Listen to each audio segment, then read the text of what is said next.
An election has just occurred, and we hope that bright sunny things are ahead of us on the horizon. My name is Sarah Stern, and I'm the founder and president of the Endowment for Religious Truth, and it's my pleasure to welcome you here to this very, very important conference. First of all, I'd like to thank Joseph Goldman of the Jones Day Law Firm for allowing us to use this lovely space. We have a great deal of important discussions underway, but before we embark on discussions and plans for the future, I think we want to recognize a tremendous, tremendous friend who has been with us today and for many, many years in the past. Senator Mark Kirk has been such a strong advocate of America and of Israel, and he is known in Iran and the U.S. Senate as Iran's least favorite senator. As you know, Senator Mark Kirk was responsible for the biting sanctions against the government of Iran. He was responsible for the Kirk-Menendez Act. He was responsible for practically every single piece of legislation that we have had in terms of trying to hold Iran's feet to the fire. And as you know, this legislation was what President Obama said brought them to the negotiating table, for better or for worse. Senator Kirk, I think, more than any other senator that I have ever worked with over the last 30 years when I've been working in the U.S. Senate, has exemplified all of the moral attributes of Sir Winston Churchill. During his day, Sir Winston Churchill was spurned, and his warnings were scorned. And even though he basically spoke the British people through World War II and gave them the courage to persevere, he was then not elected after the Second World War. And he had said, after the Munich Agreement, that England was offered a choice between war or shame, that the government has chosen shame, that they will get war. Yep. Senator Mark Kirk has also seen the storm clouds beneath the horizon, and he has tried to prevent America from choosing either war or shame. And unfortunately, this past administration did not heed his warnings. So, in the spirit of the moral integrity that Winston Churchill and Senator Kirk have exemplified throughout all their many, many years of service to the United States, it is our honor to present Senator Kirk with the Winston Churchill Award for Moral Integrity.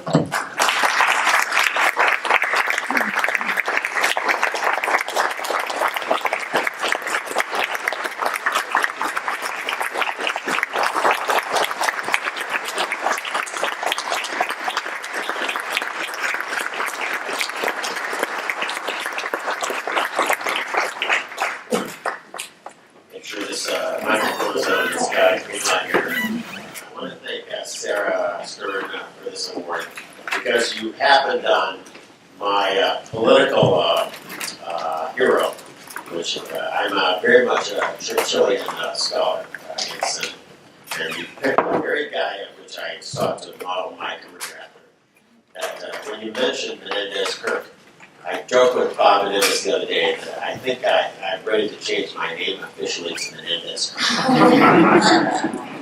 But I would say, with the help of everybody in this room, that was very gratifying the other day when we got, with a 99-0 vote on Iran sanctions, got the president to finally knuckle under on Iran.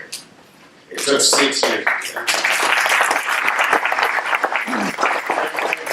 With that, 10 years of, and one of the proudest achievements that I had in office, when we had those 16 guys from my party run for president, I got all of them to say they will tear up the Iran agreement. And now with President Trump and Vice President Pence, who I worked with for 16 years in the House, I am very confident this Iran agreement will not go forward. So eventually, the lesson for you all here in this room, you may not win every election, but if you stick to your principles and that core idea of protecting our little democratic Israel, you will eventually provide, just as the Israeli state had done. I want to make sure that you all know that if you stick to it, it could take you 16 years. Hopefully, it doesn't take you that long. That while the and I just want to say, what a great opportunity we have to stick it to the Democrats if Keith Ellison becomes. We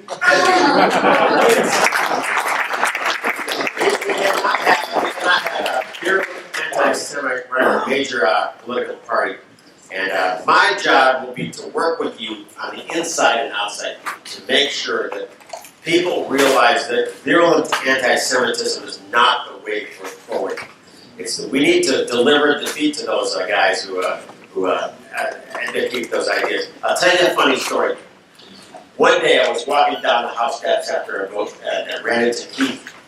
I had just returned from Israel. I said, Keith, I saw you this weekend. And he said, how? Because he had been in the Gaza Strip there.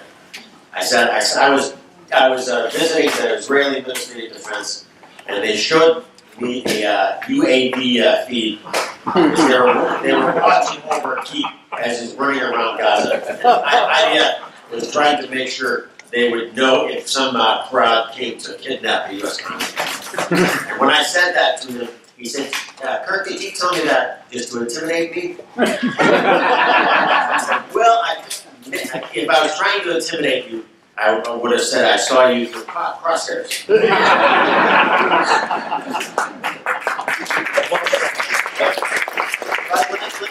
Let me conclude by saying that later on this afternoon, I have a very important meeting with Senator Tom Cotton of Arkansas. The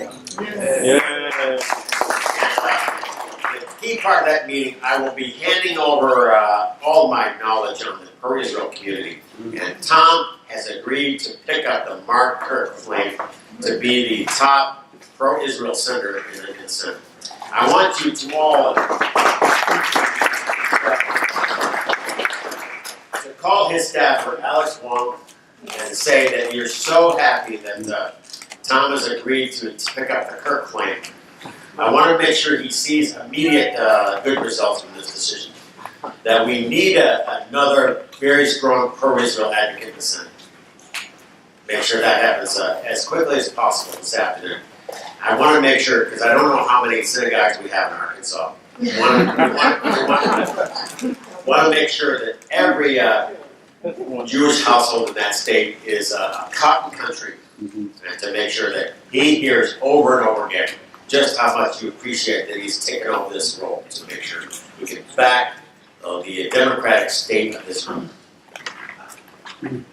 But I would say that my great achievement on leaving office is making sure I can now say as an ex-naval officer that the state of Israel is the most missile-defended site on earth. That we make sure that little Israel I want to make sure that if the Iranians ever shoot the Shahab-3 missile at Tel Aviv, I'll tell you one story. When I was a congressman, I visited Paul Maki Air Base, and I asked the lieutenant who was in command of the Arrow anti-missile battery. I said, if you were under attack, how would you know? He said, oh, forgive my accent here, it helps remind the story. He said, Congressman, Israel is a small country, it only seen partially the Jordan. I said, given how little you see currently with your Israeli-owned assets, if the Shahab-3 comes in, how far away would you see it? He said, about 30 seconds away from the people of Tel Aviv. And I said, given the 30 seconds warning, I knew from my job in the Pentagon that America has eyes in the sky, always looking at Iran. The flight time of a missile from Iran to Israel is 11 minutes. I said to the lieutenant, I said, if you had 11 minutes warning, and you knew the exact degree that the threat was coming and the azimuth, he said, then I would focus all my radar energy in that spot, and I would have much more time, 3 times the time, 90 seconds, be able to put up. I said, given that much time, how many anti-missiles would you put up to take out the incoming threat? He said 3. So I said to him, so the people in Tel Aviv would have, because we have this eyes in the sky data coming to you, they would have 3 times, you would have 3 times the chances to make sure that people in Tel Aviv survive. The point of my service in the Senate has been to make sure that the people of Israel survive this very dangerous 21st century. I think now, leaving office, I've been able to get that done. To make sure that piece of real estate is now the most missile-defended place on Earth, with the highest warning time. And and the key to my work on the sanctions is to make sure the next generation of Americans is not condemned to the fate of cleaning up a nuclear war in the Middle East. We got to make sure that with President Trump and Secretary of State, whoever, it's a name that changes every 15 minutes, that we and Secretary of Defense Mattis, that we end this Iranian agreement and bring crippling sanctions and the awesome economic power of the United States to bear to make sure the Iranian nuclear threat goes away. And that's the purpose of my suit. I want to thank everybody for having me here today. And thank you to Sarah for doing this.